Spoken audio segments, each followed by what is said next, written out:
राघव राजा राम पतित पावन सीताराम। सॉरी। हाँ, अगर आप हर्ट हुए हैं उसके लिए मैं सॉरी कहना चाहती हूँ। जय श्री राम, जय श्री राम,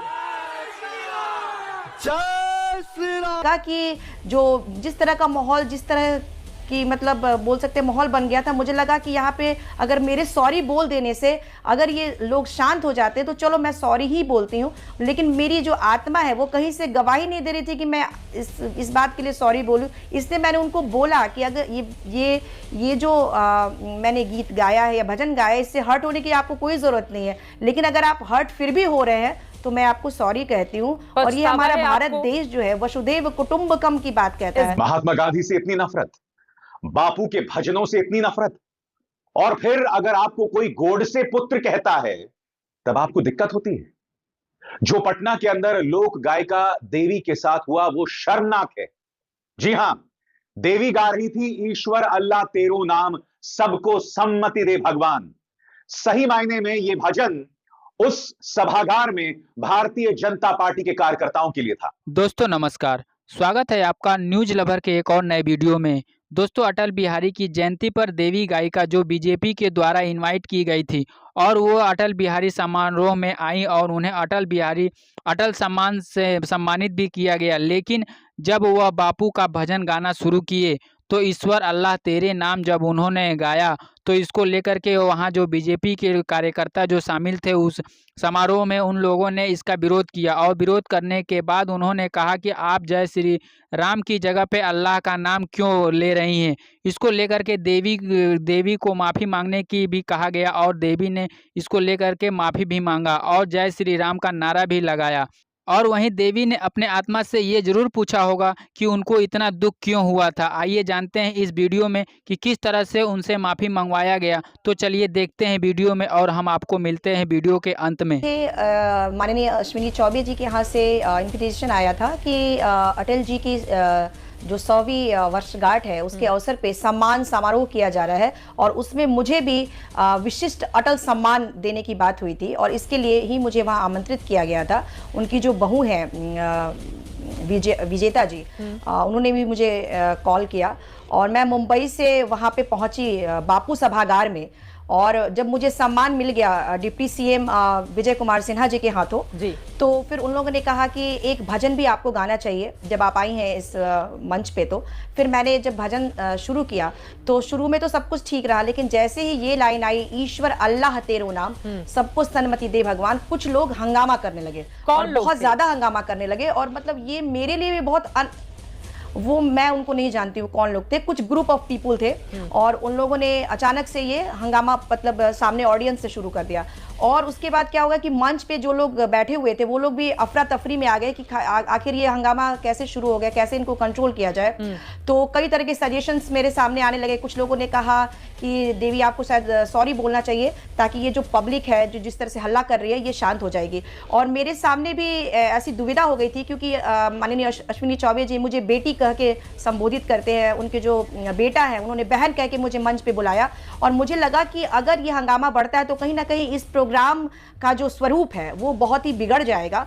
तो मुझे लगा कि जो जिस तरह का माहौल, जिस तरह कि मतलब बोल सकते हैं माहौल बन गया था, मुझे लगा कि यहाँ पे अगर मेरे सॉरी बोल देने से अगर ये लोग शांत हो जाते तो चलो मैं सॉरी ही बोलती हूँ, लेकिन मेरी जो आत्मा है वो कहीं से गवाही नहीं दे रही थी कि मैं इस बात के लिए सॉरी बोलूँ। इसलिए मैंने उनको बोला कि अगर ये जो मैंने गीत गाया है या भजन गाया है, इससे हर्ट होने की आपको कोई ज़रूरत नहीं है, लेकिन अगर आप हर्ट फिर भी हो रहे हैं तो मैं आपको सॉरी कहती हूँ। और ये हमारा भारत देश जो है वसुधैव कुटुंबकम की बात कहता है। इस बात का पछतावा है देवी जी आपको कि आपको वहां पर जबरदस्ती माफी मंगवाई गई? पछतावा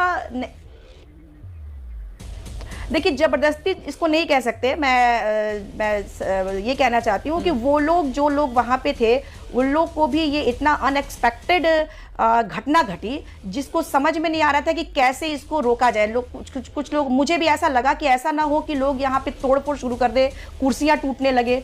तो इसलिए मैंने भी कुछ लोगों ने मुझे डेफिनेटली सजेस्ट किया, लेकिन किसी का ऐसा कोई दबाव नहीं था कि आप सॉरी बोलिए। उन लोगों ने कहा कि ठीक है आप सॉरी बोलिए, शायद माहौल थोड़ा। उन लोगों ने समझाने की कोशिश नहीं की कि महात्मा गांधी के भजन को लेकर इतना बवाल क्यों?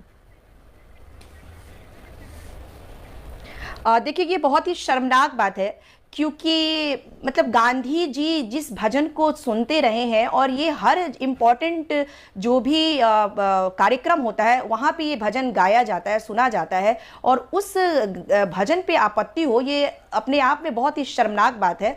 और इससे पूरे बिहार की बदनामी हुई है। मैं बीजेपी के जो बड़े नेता हैं उनसे डेफिनेटली कहना चाहूँगी कि आप सभी लोग ये उन सारे लोगों को चिन्हित करें किन लोगों ने इस तरह का बवाल किया, और इससे कहीं ना कहीं बीजेपी की जो छवि है वो भी धूमिल हो रही है। मैं जानती हूँ कि सभी लोग, मुझे वहाँ जो भी नेतागण थे वो सभी मेरे चाहने वाले लोग थे, और उन्होंने चाहने वाले थे तभी उन्होंने ये भी डिसाइड किया कि मुझे अटल विशिष्ट जो सम्मान है उससे मुझे सम्मानित किया गया। लेकिन जो कुछ कार्यकर्ता है उनकी वजह से जो माहौल खराब हुआ है, तो वैसे कार्यकर्ताओं को डेफिनेटली उनके ऊपर कड़ी से कड़ी कार्रवाई की जानी चाहिए, क्योंकि हमारे मोदी जी की जो भावना है वो कहते हैं सबका साथ सबका विकास। तो ये कहां से सबका साथ है सबका विकास है? जब आपस में लोग भिड़ रहे हैं, अल्लाह के नामों से लोगों को डिफिकल्टी हो रही है, तो ये देश बहुत ही गलत दिशा में जा रहा है, और इसमें जो हमारे सीएम है या जो हमारे पीएम है उनका भी हस्तक्षेप होना चाहिए, और ऐसे लोगों पे कड़ी से कड़ी कार्रवाई करनी। महात्मा गांधी से इतनी नफरत, बापू के भजनों से इतनी नफरत, और फिर अगर आपको कोई गोडसे पुत्र कहता है तब आपको दिक्कत होती है। जो पटना के अंदर लोक गायिका देवी के साथ हुआ वो शर्मनाक है। जी हां, देवी गा रही थी ईश्वर अल्लाह तेरो नाम, सबको सम्मति दे भगवान। सही मायने में यह भजन उस सभागार में भारतीय जनता पार्टी के कार्यकर्ताओं के लिए था। मगर यह मत सोचिए दोस्तों कि देवी का अपमान या महात्मा गांधी का अपमान सिर्फ भाजपा के कुछ कार्यकर्ताओं ने नहीं किया। नहीं, अश्विनी चौबे जो मंच पर थे उन्होंने उनको रोका, जय श्री राम के नारे लगाए। और ये मत सोचिए यहां आपत्ति सिर्फ ईश्वर और अल्लाह पर है, नहीं, कहा जा रहा है जय श्री राम के नारे लगाओ। कहीं ना कहीं मां सीता का भी अपमान है, और अगर आप इस वीडियो को देखें तो यही बात समझ आती है दोस्तों, इस देश में हो क्या रहा है। मैं अटल रहूंगा समारोह होता है, अटल जी को इज्जत दी जा रही है उनके जन्मदिन पर, मगर इसका मतलब यह नहीं कि आप बापू का अपमान करें, इसका मतलब यह नहीं कि आप बापू के भजनों का अपमान करें। मैं समझना चाहता हूं क्यों। मैं चाहूंगा कि किस तरह से लोक गायिका देवी को माफी मांगनी पड़ी सिर्फ बापू का भजन गाने के लिए। यह पूरा वीडियो देखिए, इसमें आपको भारतीय जनता पार्टी के वही चिर परिचित किरदार दिखाई देंगे, और जो मैं आपको दिखाने वाला हूं उससे ज्यादा शर्मिंदगी वाला लम्हा कुछ नहीं हो सकता। रघुपति राघव राजा राम पतित पावन सीताराम, श्री रघुनंदन जय सिया राम, जानकी बल्लभ सीताराम। देखिए, ऐसा है कि भगवान हम सबके हैं, और मेरा कोई उद्देश्य राम को याद करने का था, और इस राम सीता को याद किया हमने। हाँ, मेरे साथियों से निवेदन है, जय श्री राम, जय श्री राम। ये ऐसा है का अपने इरादा इनका सही था, कृपया। अच्छा, जय श्री राम। मैं चाहती हूँ,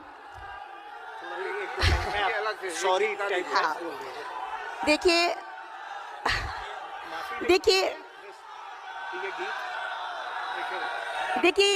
ये गीत राम जी के लिए मैंने गाया है, और आप सभी जानते हैं कि हमारा जो भारतीय संस्कृति है, मैं 2 मिनट लेना चाहूंगी और आप मेरी बातों को सुने। हमारा हृदय बहुत बड़ा है। आप देखेंगे कि ये हिंदू ही ऐसे लोग हैं जो हम सभी को अपने भीतर उसको समाहित करते हैं, और इस गाने से आपको कोई भी, मुझे लगता है कि हर्ट होने की जरूरत नहीं है। अगर आप हर्ट हुए हैं उसके लिए मैं सॉरी कहना चाहती हूँ, लेकिन मैं बता देना चाहती हूँ कि हमारा जो हिंदू धर्म है उसमें कहा गया है कि सभी जो हैं वो हमारे परिवार हैं, सभी धर्म के लोग परिवार हैं। ऐसा कहा गया है, वसुदेव कुटुंबकम की बात की गई है। और जय श्री राम, जय श्री राम, जय श्री राम, जय श्री राम। जैसा कि आपने वीडियो में देखा कि किस तरह से बीजेपी शासित प्रदेशों में हिंदुत्व को लेकर के कट्टरपंथी किया जा रहा है, क्योंकि जब बापू के भजन को भी अब लोग सुनना पसंद नहीं कर रहे हैं और उन्हें जब गोडसेवादी कहा जाता है तो वो बौखला भी जाते हैं। तो दोस्तों देखा कि किस तरह से देवी ने अपने बयान में कहा कि वो माफ़ी मांगकर भी खुश नहीं हैं, उन्हें भी लगता है कि ये गलत हुआ है और प्रधानमंत्री से सवाल भी किया है कि जिस देश में मोदी जी सबका साथ और सबका विकास की बात करते हैं उसी देश में आज क्या क्या हो रहा है, क्योंकि ये केवल अटल समारोह में ही नहीं बल्कि क्रिसमस के दिन भी ऐसे कट्टरपंथी हिंदुत्ववादियों ने का सबूत दिया है। जिस स्कूलों में क्रिसमस सेलिब्रेट किया जा रहा था वहां हिंदू समुदाय के लोग जाकर के क्रिसमस के पोस्टर फाड़ दिए और उन्हें क्रिसमस मनाने से भी रोका है और लखनऊ में तो क्रिसमस की पार्टी में जय श्री राम के नारे भी लगाए गए। ये क्या हो रहा है आज हमारे भारत देश में, ये सब सरकार नहीं देख रही है।